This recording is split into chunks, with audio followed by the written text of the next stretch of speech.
So guys, we all know that everyone wants to become an entrepreneur these days. हम सबको startup founders बनना है और हम सबको मल्टी बिलियन डॉलर कंपनीज जिनको यूनिकॉर्न कहा जाता है वो फॉर्म करनी है. लेकिन क्या हम सबके पास एक अच्छी आइडिया है? Do we have the ideas that have the potential of become unicorns? Having an idea is not problem for all of us, but having an idea that is viable and that has high potential is the main point. हम सब के पास काफ़ी ढेर सारे ideas होंगे या हम में से कुछ लोगों के पास शायद से आइडिया नहीं होंगे, लेकिन जिनका सपना होगा बड़ी कंपनी फॉर्म करने का, तो वो लोग क्या करें? सपोज़ जिनके पास 10 भी आइडियाज़ है लेकिन वो आइडियाज़ का कोई स्कोप नहीं है, उनका बड़ा पोटेंशियल नहीं है, शायद से वो प्रैक्टिकली वायबल नहीं है, सिर्फ इमेजिनरी है, तो वो यूज़लेस है.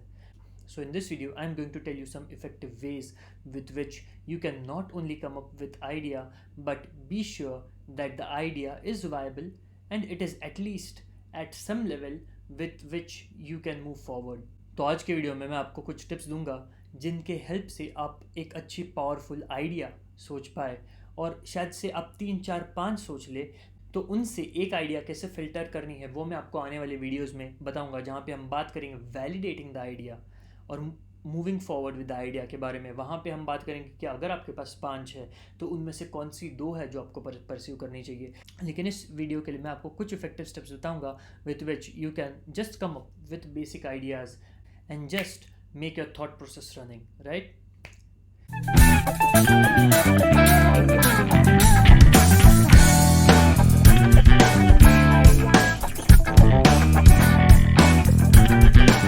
So hi guys, my name is Siddhant and I'm your entrepreneur consultant, and today we are going to talk about 3 effective ways with which you can start thinking about being an entrepreneur and being a successful one. Now becoming an entrepreneur has a very important part, and that is having a powerful idea. So guys, इस video में मैं आपको 3 steps बताऊंगा और काफ़ी effective steps है और काफ़ी कॉमन सेंस के स्टेप्स है जिसे अप्लाई करके आप काफ़ी सारे हैंडफुल ऑफ आइडियाज़ जनरेट कर सकते हो और जिसको हम बाद में वैलिडेट करेंगे. So the first step is, किसी भी पार्ट ऑफ द वर्ल्ड से, ईस्ट हो या वेस्ट हो, वहाँ से great startup ideas, successful startup के आइडियाज़ लेके आइए और सोचिए इंडिया में कैसे इम्प्लीमेंट किया जा सकता है. And I know that this may seem like just copying an idea from maybe eastern or western part of the world without using your own brain. But guys, ये इतना simple नहीं है. It's not that simple. It's not like taking an idea from here and then just pasting it here. It's not copy paste. बहुत लोग सोचते हैं कि entrepreneurship में या startup formation में एक inventive, एक innovative, एक unique idea होना काफ़ी important है. काफ़ी हद तक यूनिक प्रपोजिशन होना यानी यूनिक आइडिया होना इम्पॉर्टेंट होता है, लेकिन आप हर बार नई आइडियाज़ नहीं ला सकते. इतने सारे लोग हैं, इतने सारे बिजनेसेस हैं, so there is always a high probability that what you have thought tens and thousands of people would have already tried it and maybe failed at it. So the catch here is not just to copy a successful idea, but to think upon it and to customize it as per the Indian needs. तो अगर suppose आपने एक idea उठाई western country से, may be Europe या US से, तो वो उठाना और पेस्ट करना इतना सिंपल नहीं है, क्योंकि फिर आपको इंडियन डेमोग्राफिक्स को समझना है और इंडिया में कैसे अप्लाई करना है उसके बारे में सोचना है, and that is the most difficult part. तो अगर हम कुछ एग्जांपल्स ले लें तो इंडिया के सबसे बड़े स्टार्टअप्स कौन कौन से हैं? फ्लिपकार्ट, ओयो, स्नैपडील या ओला, राइट? तो क्या आपको लगता है कि ये सब स्टार्टअप्स यूनिक है, ओरिजिनल है? What do you think? हम सबको पता है कि फ्लिपकार्ट से पहले कौन सी ई कॉमर्स कंपनी आई थी जो यूएस में है और जो ग्लोबली लीडर है, मार्केट लीडर है? We all know, right? Amazon. And Flipkart is just an Indian version of Amazon, right? Oyo's previous model, which was called Oracle Stays, it was the same version as of Airbnb. जो अभी Airbnb US में है उसी का same version OYO का पुराना model था. But the founder of Oyo was smart enough to realize that it's not gonna work in India due to trust issues, and therefore उन्होंने मॉडल पिवट किया और अभी का प्रेजेंट ओयो वो run कर रहे हैं. The third very important company that we all know is Ola, and we also know कि Ola is similar to Uber. I will not again say copy, because Uber cannot be copied in India. Even Uber had to do some changes in the original, the US version, to make it successful in India. What Ola's did कि उन्होंने एक core idea urban mobility improve करने का idea तो उन्होंने Uber से उठाया, लेकिन उन्होंने इंडियन डेमोग्राफिक्स या इंडियन कस्टमर्स के लिए उसको मॉडिफाई किया और इंडिया में एज ओला पेश किया, and therefore they become successful. And you might have noticed that in many big companies, the factor that makes them big is not the credibility of the idea, but the factor is the connect that it has with the customers or the consumers present in that country. हम सब relate कर पाते हैं फ्लिपकार्ट के cell से, 10 day mega sale, Ola's के coupon से, ओयोस के फेस्टिव ऑफर्स से, because these companies are made as per the needs and demands of Indian consumers. So guys, take this first point very seriously. Observe all the great successful startups all over the world और उनके ऊपर सोचिए कि इसको customise करके Indian need को कैसे fulfil कर सकता हो. लेकिन इसमें एक काफ़ी इंपॉर्टेंट पॉइंट है कि आपको मेक श्योर करना है कि जो प्रॉब्लम वो सॉल्व कर रहे हैं वो इंडिया में एग्जिस्ट करता है, right? So that is the core thing कि so if the problem is same in the US and in India, then the only thing you have to think is that what's the difference between the US demographics and the Indian demographics, and then modify the idea accordingly. You will have a great idea which already has a proven track record in other country, and which will also give the idea the credibility when you will go to raise further funds from the investors. Now moving on to the next point, the second and a very important point which many startup founders miss is ऐसा idea ढूंढिए और ऐसा idea validate करिए जिसका high net promoter score हो. High net promoter score यानी आप जब अपना आइडिया किसी और को बताओ तो वो आदमी और कितने लोगों को अपनी आइडिया बताएगा, ये होता है net promoter score. So if your idea has a high net promoter score, that means the idea has very high chances of becoming successful.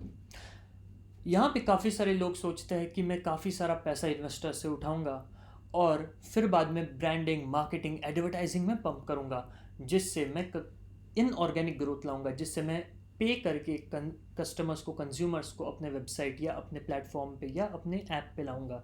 लेकिन guys, the first thing that even investors see before putting in the money is the initial traction in the market. तो आपको investor के पास जाने से पहले आपको एक prototype या मिनिमम वायबल प्रोडक्ट को मार्केट में इंट्रोड्यूस करना होगा और आपको एनपीएस कैलकुलेट करना होगा. मे बी ऑफलाइन या ऑनलाइन मेथड से आप कर सकते हैं. आज के दिन में ऑनलाइन वेरीफाई करना काफ़ी ईजी है, काफ़ी सिंपल है. अगर आपको online net promoter score find out करना है आपके आइडिया का, तो वो कैसे कर सकते हैं वो हम आने वाली वीडियोस में ज़रूर देखेंगे, वैलिडेटिंग द आइडियाज़ में. तो ये काफ़ी इंपॉर्टेंट है कि जब भी आप आइडिया के बारे में सोचिए तो ये भी सोचिए कि is the person gonna tell his friends और हिज फैमिली मेम्बर्स और 10 other people that he knows about the idea.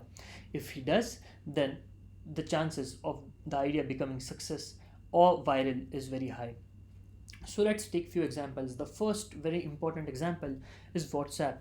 WhatsApp network effect पे वर्क करता है. अगर सिर्फ 10 जन WhatsApp पे होते और बाकी कोई नहीं होता तो WhatsApp इतना सक्सेसफुल नहीं होता.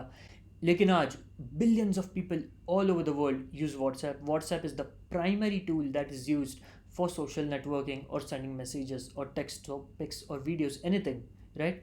लेकिन क्या हम सब ने कभी भी कोई भी मार्केटिंग एडवर्टाइजमेंट या वीडियो देखा है WhatsApp के एडवर्टाइजमेंट का? नहीं, राइट? लेकिन इट्स जस्ट दैट कभी आपको अपना कोई फ्रेंड आके बोला होगा कि see this app, it helps you to text, it helps you to send images, send videos, send voice messages to anyone you want, right? तो उससे फिर आपने अडॉप्ट किया and this is how WhatsApp grew, because the tool was itself so powerful that उसको promotion या marketing की ज़रूरत नहीं थी. It could run by itself. It's like Amitabh Bachchan, right? आपको अमिताभ बच्चन को इंट्रोड्यूस करने की या चलाने की ज़रूरत नहीं है. Amitabh Bachchan can run on its own, right? The second very famous app is true collar, right? तो हमें से कितने लोगों ने ट्रू कॉलर का मार्केटिंग, एडवर्टाइजमेंट या वीडियोस या प्रमोशंस देखे? किसी ने भी नहीं. It is again like WhatsApp की आपका कोई फ्रेंड आया होगा और उसने बोला होगा कि just tell me one number and I will tell you the name and the location of that number, right? So that's how even we got amazed and we were like, oh tell me the app, and even you downloaded the app. So that's how Truecaller became viral, and now it has again millions and billions of users. So having a high net promoter score is very important, and before investing a lot of money and time into any idea, just check whether it has a high net promoter score, right? And now moving on to the third point, which is a very important point, and आपने भी सुना होगा, and it may sound cliched, but it is very true. It is try finding solutions to your own problems that you face in your day-to-day lives. Many entrepreneurs have started their companies by solving problems that they themselves have faced in their day-to-day lives. And once you come up with a perfect solution, or not even a perfect, but a very useful, practical solution to the problem, then you may even think of pursuing it as a company. लेकिन यहाँ पे condition है, जो problem आप face कर रहे हो वो बाकी सारे लोग भी करने चाहिए.